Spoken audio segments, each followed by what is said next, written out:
జై గురుదేవ్. ఓం శ్రీ సాయిరామ్. అనంత ప్రేమ స్వరూపులారా, మానవ జీవితంలో మనసు అనేది కీలక పాత్ర పోషిస్తుంది. మనసే మనిషిని నడిపిస్తుంది. మనసే మనిషికి మూలం మరియు ఆధారం. ఆ మనసును గురించి మనం శాస్త్రయుక్తంగా అవగాహన గావించుకుంటే అన్ని రకాల సమస్యల నుంచి, శారీరక రుగ్మతల నుండి సమూలంగా బయటపడతాం. మనసు అనేది ద్వంద్వాలతో కూడి ఉంటుంది.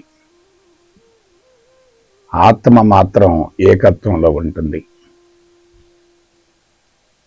ఏకత్వంలో ఉన్నటువంటి ఆత్మ నుండి ద్వంద్వాలతో కూడినటువంటి మనసు ఏర్పడుతుంది. ఆ మనసే భౌతిక జగత్తుకు మూలమవుతుంది. భౌతిక జగత్తు ఏర్పడటానికి మూల కారణం సూక్ష్మమైనటువంటి మనసే కదా. అందువల్ల భౌతిక జగత్తు నుండి ఆవిర్భవించినటువంటి మానవుడు కూడా మనసు ద్వారానే ఏర్పడతాడు. అయితే మనం గురు సందేశాలలో మనసు అనే పదాన్ని ఎక్కువ శాతం వాడలేదు. సూక్ష్మ శరీరం అన్నాం. సూక్ష్మ శరీరం యొక్క ప్రతిరూపమే స్థూల శరీరం. సూక్ష్మ శరీరం ఎలా ఉంటే స్థూల శరీరం అలా ఉంటుంది. సూక్ష్మ శరీరం కంటికి కనిపించదు కదా. స్థూల శరీరమే కంటికి కనిపిస్తుంది. కాబట్టి మనం కంటికి కనిపించేటటువంటి స్థూల శరీరాన్ని చూసి ఆ వ్యక్తి యొక్క సూక్ష్మ శరీరాన్ని అంచనా వేయవచ్చు. సూక్ష్మ శరీరంలో మార్పులు వస్తూ ఉన్నాయి అనుకోండి, స్థూల శరీరంలో కూడా మార్పులు సంభవిస్తాయి. సూక్ష్మ శరీరంలో సంభవించేటటువంటి మార్పుల్ని మానసిక పరిణామం అంటారు. స్థూల శరీరంలో సంభవించేటటువంటి మార్పుల్ని భౌతిక పరిణామం అంటారు, జీవ పరిణామం అంటారు.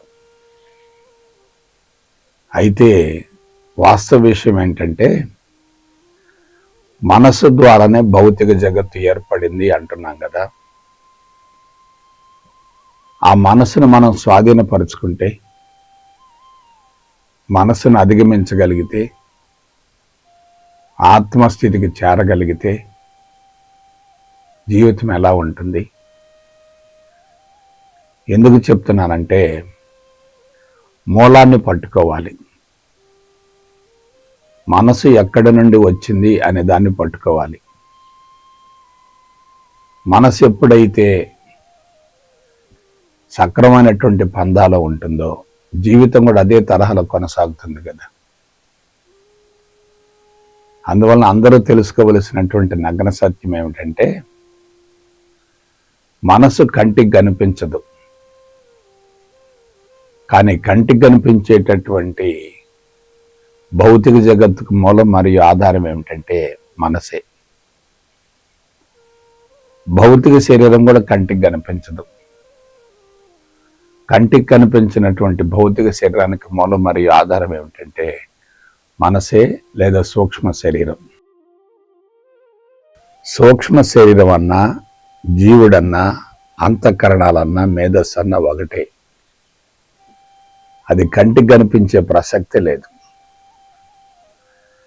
కంటికి కనిపించినటువంటి ఆ సూక్ష్మ శరీరం భౌతిక శరీరానికి మూలం మరియు ఆధారం అవుతుంది. భౌతిక శరీరాన్ని నడిపిస్తూ ఉంటుంది. ఒక వ్యక్తి యొక్క స్థూల శరీరాన్ని చూసి సూక్ష్మ శరీరాన్ని అంచనా వేయొచ్చు. అలాగే సూక్ష్మ శరీరం అంటే ఏమిటి? మరొకసారి చెప్తున్నాను, శ్రద్ధగా విశ్లేషించుకోండి. కర్మలు, ముద్రలు, సంస్కారాలు, గుణాలు, అనుభవాలు, జీవిత రాజ్యాంగం, జీవిత పుస్తకం, జీవిత ప్రణాళిక, జీవిత కార్యక్రమం, జీవిత రచన వగైరా వగైరా వగైరా అంతా సూక్ష్మ శరీరమయమే. సూక్ష్మ శరీరం యొక్క స్థితిని బట్టి స్థూల శరీరం తయారవుతుంది. ఈ సూక్ష్మ శరీరాన్ని మనకు ఎవరిస్తారు? తల్లిదండ్రి ఇద్దరు ఇస్తారు, అమ్మా నాన్న ఇస్తారు. స్థూల శరీరం ఎక్కడి నుంచి వస్తుంది? స్థూల శరీరాన్ని సూక్ష్మ శరీరం తయారు చేసుకుంటుంది. స్థూల శరీరం తయారు కావటానికి మూలం మరియు ఆధారం ఏమిటంటే పంచభూతాలు. కనిపించే మొత్తం పంచభూతాలే. కనిపించినదంతా కూడా సూక్ష్మ శరీరం లేక మనసే. వాస్తవానికి సూక్ష్మ శరీరంలో 4 భాగాలు ఉంటాయి, 4 అంతస్తులు ఉంటాయి. అవేమిటంటే మనసు, బుద్ధి, చిత్తం, అహంకారం. మనసు, బుద్ధి, చిత్తం, అహంకారం. ఎప్పుడైతే ఈ 4 అంతస్తుల్లో మనిషి జీవితం కొనసాగుతూ ఉంటుందో అతను సూక్ష్మ శరీరం ద్వారా జీవితాన్ని కొనసాగిస్తూ ఉంటాడు. కాబట్టి సూక్ష్మ శరీరంలో మార్పులు వచ్చాయి అనుకోండి, తదనుగుణంగా స్థూల శరీరంలో కూడా మార్పులు వస్తాయి కదా. సూక్ష్మ శరీరం బలహీనంగా ఉందనుకోండి, స్థూల శరీరం బలహీనంగా ఉంటుంది కదా. జబ్బులు అనేవి స్థూల శరీరంలో కనిపిస్తాయి కానీ సూక్ష్మ శరీరంలో ప్రారంభమవుతాయి. జబ్బులకు సమస్యలకు మూల కారణం స్థూల శరీరం కానే కాదు, సూక్ష్మ శరీరం. అందువల్ల ఆధ్యాత్మిక మార్గం అంతా దేని మీద కొనసాగుతుందంటే సూక్ష్మ శరీరం మీద కొనసాగుతుంది. ఆత్మను గురించి మనం తెలుసుకోవాల్సింది ఏమీ లేదు. అది నిరాకారం, నిరంజనం, నిర్గుణం, స్థిరం, శాశ్వతం, సర్వవ్యాపితం, విశ్వవ్యాపితం. అది కంటికి కనిపించేది కానే కాదు. సూక్ష్మ శరీరం కూడా కంటికి కనిపించదు, కానీ సూక్ష్మ శరీరం ద్వారా భౌతిక శరీరం ఏర్పడుతుంది. అలాగే సంకల్పాల ద్వారా భౌతిక జగత్ ఏర్పడుతుంది. అంటే ఆత్మ నుండి సూక్ష్మం వస్తుంది, ఆ సూక్ష్మం నుండి స్థూలం వస్తుంది. మనం ఆత్మస్థితికి వెళ్ళగలిగితే ఎలా ఉంటుంది? సూక్ష్మ శరీరం మనకు లోబడి ఉంటుంది. సూక్ష్మ శరీరాన్ని మార్చుకుంటే ఎలా ఉంటుంది? స్థూల శరీరం మారుతుంది. జీవిత రాజ్యాంగాన్ని, జీవిత పుస్తకాన్ని, జీవిత రచనను, జీవిత ప్రణాళికను, జీవిత కార్యక్రమాన్ని మార్చుకున్నాం అనుకోండి, జీవితం సమూలంగా మారిపోద్ది కదా. కాబట్టి మనం దేని మీద దృష్టి పెట్టాలి? స్థూల శరీరాన్ని గురించి ఆలోచించటం కానే కాదు, సూక్ష్మ శరీరం మీద దృష్టిని కేంద్రీకరించాలి. అదే ఆధ్యాత్మికత అంటే. ఒకప్పుడు ఆధ్యాత్మికత చాలా కష్టంగా, క్లిష్టంగా ఉంది. ఎందువలన? మనిషి ముడి రూపంలో ఉన్నాడు, మనిషి అజ్ఞానంలో ఉన్నాడు, మనిషి అంధకారంలో ఉన్నాడు, మనిషి తన గురించి తాను తెలుసుకోలేకపోయాడు. కానీ వాడు మనం 21వ శతాబ్దంలో ఉన్నాం. మనసు సూక్ష్మంగా తయారైంది, సున్నితంగా తయారైంది, మృదువుగా తయారైంది. అటువంటి సూక్ష్మ శరీరాన్ని మనం జాగ్రత్తగా మోల్డ్ చేసుకోగలిగితే, మార్చుకోగలిగితే జీవితమే మారిపోతుంది కదా. మనిషి పుట్టినప్పటి నుంచి మరణించేంత వరకు విపరీతంగా బాధలు పడుతున్నాడు. అవి శారీరక బాధలు కావచ్చు, జీవితపు బాధలు కావచ్చు, ఏదైనా సరే విపరీతంగా బాధలు పడుతున్నాడు, అందులో ఎటువంటి సందేహం లేదు. ఈ బాధలకు మూలం ఏమిటి? రాజ్యాంగంలో పొరపాటు ఉంది. ఆ రాజ్యాంగాన్ని మనం మార్చుకోగలిగితే ఎలా ఉంటుంది? జీవితం సక్రమైనటువంటి పందాలు కొనసాగుతుంది కదా. ఆ రాజ్యాంగం ఏమిటి? అది కర్మల సమూహం. ఈ కర్మలు ఎక్కడి నుంచి వచ్చాయి? తల్లిదండ్రుల ద్వారా బిడ్డలకు సంక్రమిస్తున్నాయి. వాటిని సంచిత కర్మలు అంటారు. అవే కర్మల్ని మనం బిడ్డలకు అందిస్తూ ఉన్నాం. తల్లిదండ్రుల ద్వారా బిడ్డలకు సంక్రమించేటటువంటి కర్మల్ని సంచిత కర్మలు అన్నారు. బిడ్డ పుట్టినప్పటి నుంచి మరణించేంత వరకు జీవిత రాజ్యాంగాన్ని కరిగించుకునే విధంగా చేసేటటువంటి కర్మలను మొత్తాన్ని ఏమంటారంటే ప్రారబ్ధ కర్మలు అంటారు. సంచిత కర్మలు, ప్రారబ్ధ కర్మలు, ఈ రెండు చాలు. సంచిత కర్మల ద్వారా జీవితం కొనసాగుతుంది. జీవితానికి మూలం మరియు ఆధారం ఏమిటంటే సంచిత కర్మలే. ఆ సంచిత కర్మలు ప్రారబ్ధ కర్మలకు మూలం మరియు ఆధారం అవుతాయి. ఈ విధంగా చైన్ కొనసాగుతూ ఉంటుంది. అయితే ఇక అసలు విషయానికి వద్దాం. ఈ సంచిత కర్మలు పుట్టినప్పటి నుంచి మరణించేంత వరకు మనిషిని కర్మలకు ప్రేరేపిస్తూ ఉంటాయి. మనిషిని కర్మలు చేయిస్తూ ఉంటాయి. మనిషి కర్మలు చేస్తూ ఉన్నాడు అనుకోండి, అనుభవం వస్తూ ఉంటుంది. ఆ అనుభవం ఏమవుతుంది? లోపల రికార్డ్ అవుతుంది. ఆ రికార్డ్ అయినటువంటి అనుభవాన్ని ముద్ర అంటారు. ఆ ముద్రే తర్వాత కర్మగా మారుతుంది. ముద్ర అంటే బీజం, అది తర్వాత కర్మగా మారుతుంది. కాబట్టి ఈ విధంగా మనిషి ఏం చేస్తున్నాడు? పుట్టినప్పటి నుంచి మరణించేంత వరకు కర్మలు చేస్తూనే ఉన్నాడు. అయితే ఒక్క విషయం చెప్పండి, ఆత్మస్థితి నుండి కర్మలు చేస్తే ఎలా ఉంటుంది? మానసిక స్థితిలో ఉండి కర్మలు చేస్తే ఎలా ఉంటుంది? ఆత్మస్థితి నుండి కర్మలు చేస్తే ఎలా ఉంటుంది? మానసిక స్థితి నుండి కర్మలు చేస్తే ఎలా ఉంటుంది? ఆత్మస్థితి నుండి కర్మలు చేస్తూ ఉంటే అక్కడ అహంకారం లేదుగా, జీవభావం లేదుగా. జీవభావం లేకుండా కర్మలు జరుగుతున్నాయి అనుకోండి, అక్కడ ముద్రలకి సంస్కారాలకి అవకాశం లేదు. జీవభావం ద్వారా కర్మలు జరుగుతున్నాయి అనుకోండి, అక్కడ తప్పనిసరిగా ముద్రలు ఉంటాయి, సంస్కారాలు ఉంటాయి. ఇప్పుడు కొంచెం ఆలోచించండి. ఎప్పుడైతే ఒక సంస్కారం ఏర్పడిందో అది కర్మగా రూపాంతరం చెందుతుంది, బీజంగా రూపాంతరం చెందుతుంది. అదేమవుతుంది? కరిగిపోవాలి. మానవ జీవిత పరమార్థం ఏమిటి? కర్మల మూటతో జీవితం ప్రారంభమవుతుంది. జీవితాంతం కర్మలు జరుగుతూ ఉంటాయి. అంతిమ దశకు వచ్చేసరికి కర్మలు ఏం కావాలి? కరిగిపోవాలి. కర్మలు మొత్తం కరిగిపోయాయి అనుకోండి, అతడేమవుతాడు? జీవుడు లేని దేహంతో కూడినటువంటి దేవుడు అవుతాడు. ఆ దేవుడు ఏం చేస్తాడు? కర్మలు చేస్తాడు. ఎవరి కోసం కర్మలు చేస్తాడు? తన కోసం కాదు, లోక కళ్యాణం కోసం కర్మలు చేస్తాడు. లోక కళ్యాణం కోసం కర్మలు చేస్తున్నప్పుడు అక్కడ అహంకారానికి, జీవభావానికి అవకాశం లేదు కదా. కర్మలు జరుగుతున్నాయి కానీ అక్కడ కర్త లేడు కదా.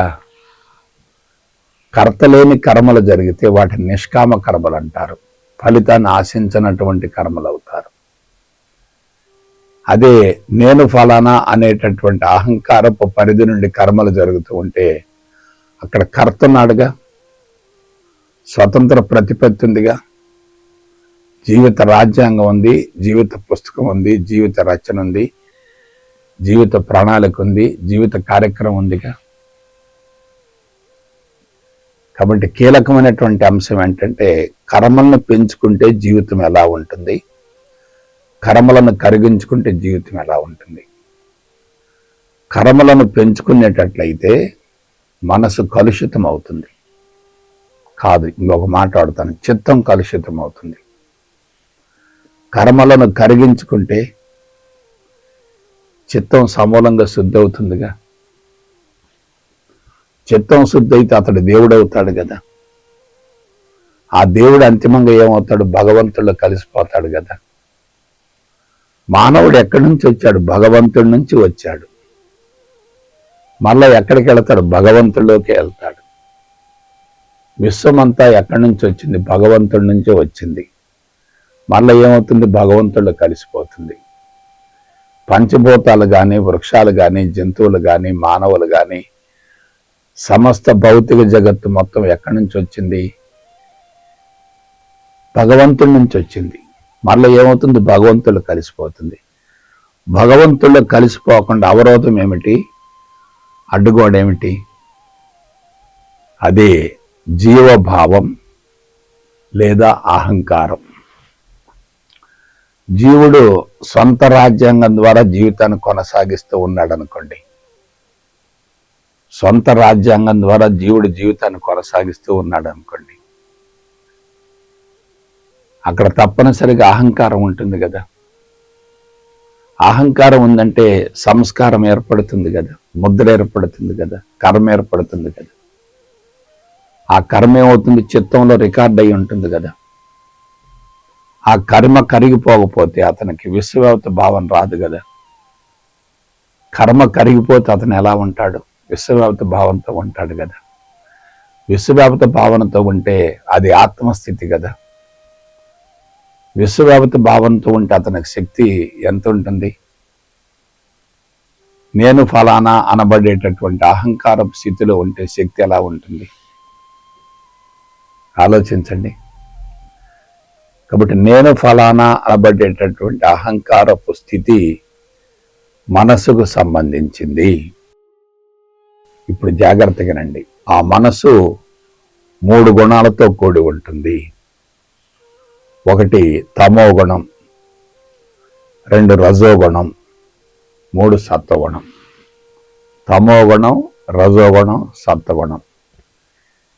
గుణాలు కానీ, కర్మలు కానీ, ముద్రలు కానీ, సంస్కారాలు కానీ, జీవిత రాజ్యాంగం కానీ, జీవిత ప్రణాళిక కానీ, జీవిత రచన కానీ, జీవిత కార్యక్రమం కానీ, జీవిత పుస్తకం కానీ కంటికి కనిపించవు. ఇవన్నీ సూక్ష్మ శరీరానికి సంబంధించినవి. ఆ సూక్ష్మ శరీరం యొక్క ప్రతిబింబమే స్థూల శరీరం. కంటికి కనిపించినటువంటి ఆ సూక్ష్మ శరీరం కంటికి కనిపించేటటువంటి భౌతిక జగత్తును తయారు చేసుకుంటుంది. అంటే రాజ్యాంగానికి అనుగుణంగా జీవితం కొనసాగుతుంది. ఎటువంటి కర్మల ద్వారానైతే కర్మలు కరిగిపోతాయో ఆ విధంగా కర్మలను కరిగించుకునే విధంగా సూక్ష్మ శరీరం స్థూల శరీరాన్ని తయారు చేసుకుంటుంది.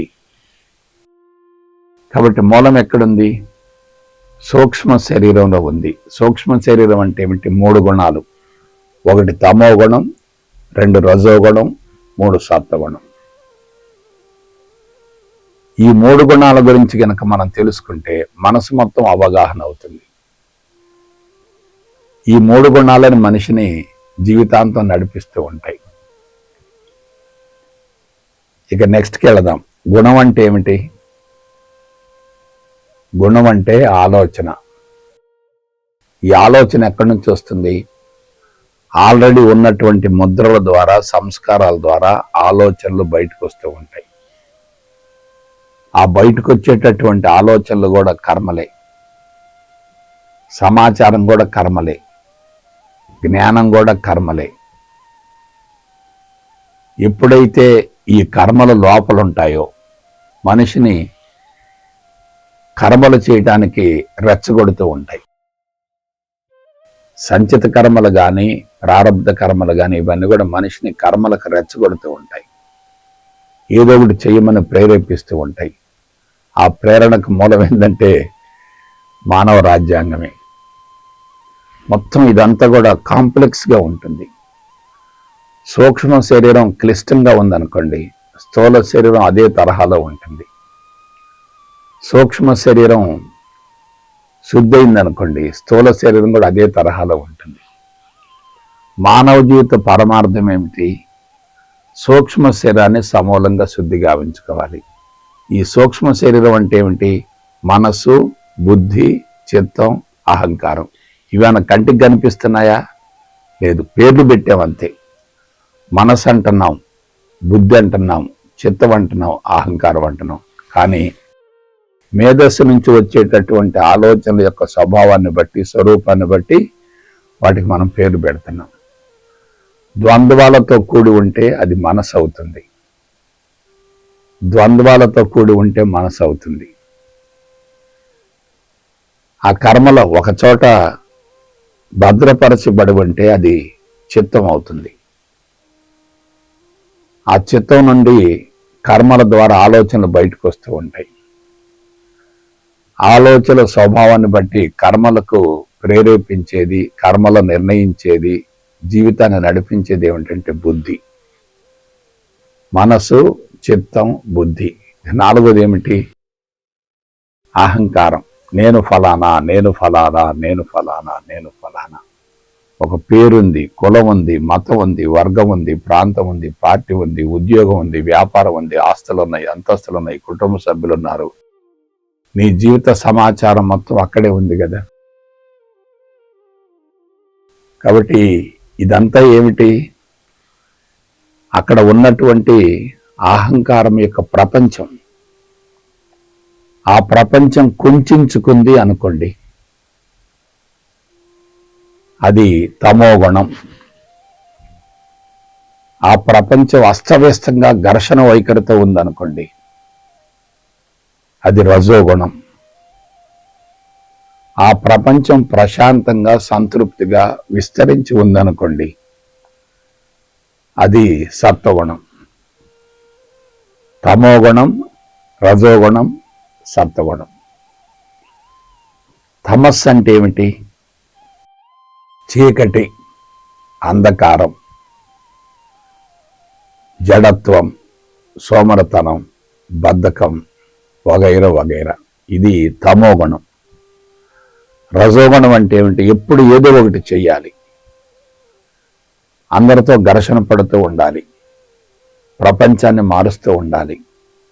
చుట్టూన్నటువంటి వ్యక్తులు మంచోళ్ళు కాదు, వాళ్ళు నాకు అనుగుణంగా మారాలి అనేటటువంటి భావంతో ఎప్పుడు ఘర్షణ జరుగుతూ ఉంటే దాన్ని ఏమంటారంటే రజోగుణం అంటారు. ఎప్పుడైతే మనసంతా ప్రశాంతంగా సంతృప్తిగా ఉంటుందో, దేనికోసం ఆరాటం పోరాటం ఉండదో, పోటీతత్వం ఎప్పుడైతే ఎక్కువగా ఉండదో, దాన్ని ఏమంటారు? సత్వగుణం అంటారు. మీరు సమాజాన్ని జాగ్రత్తగా పరిశీలించండి. తమోగుణస్థులు విపరీతంగా సమస్యల సుడిగుండంలో చిక్కుకుంటారు, జబ్బులు పాలవుతారు. రజోగుణస్థులు సమస్యలను సృష్టించుకుంటారు, వాళ్ళకు కూడా జబ్బులు ఉంటాయి. కానీ సత్వగుణస్థులు మాత్రం సమత్వంలో ఉంటారు, సమతుల్యంలో ఉంటారు, బ్యాలెన్స్డ్గా ఉంటారు. వాళ్ళు నిరంతరం యోగాన్ని అనుభవిస్తూ ఉంటారు. అందుకే సమత్వం యోగముచ్యతే అన్నారు. ఎప్పుడు యోగాన్ని అనుభవిస్తూ ఉంటారు వాళ్ళు. తమోగుణం, రజోగుణం, సత్వగుణం. ఇప్పుడు శ్రద్ధగా వినండి. ఈ మూడు గుణాలకు మూలం ఏమిటి? కర్మలు కదా, రాజ్యాంగం కదా. ఈ మూడు గుణాలకు మూలం రాజ్యాంగమే కదా. కాబట్టి ఈ మూడు గుణాలు ఏ విధంగా ప్రకోపిస్తున్నాయో దాన్ని బట్టి జీవితం కొనసాగుతుంది. కొంతకాలం తమోగుణం ప్రకోపించవచ్చు, కొంతకాలం రజోగుణం ప్రకోపించవచ్చు, కొంతకాలం సత్వగుణం ప్రకోపించవచ్చు. ఆ ప్రకోపించేటటువంటి గుణాలను బట్టి జీవితం కొనసాగుతుంది. ఇంకొక విషయం చెప్తున్నాను. తమోగుణంలో రజోగుణం ఉంటుంది, రజోగుణంలో సత్వగుణం ఉంటుంది. ఒక ఆలోచనలో తమోగుణం ఉంటుంది, రజోగుణం ఉంటుంది, సత్వగుణం ఉంటుంది. ఒక కర్మలో రజోగుణం ఉంటుంది, తమోగుణం ఉంటుంది, సత్వగుణం ఉంటుంది. ఒక కార్యక్రమంలో తమోగుణం ఉంటుంది, రజోగుణం ఉంటుంది, సత్వగుణం ఉంటుంది. ఇంకా లోతుకెళ్తే ఈ విశ్వానికి మూలం మరియు ఆధారం ఏమిటంటే పరమాత్మ. ఆ పరమాత్మ నుండి ఏర్పడిందే ప్రాణశక్తి.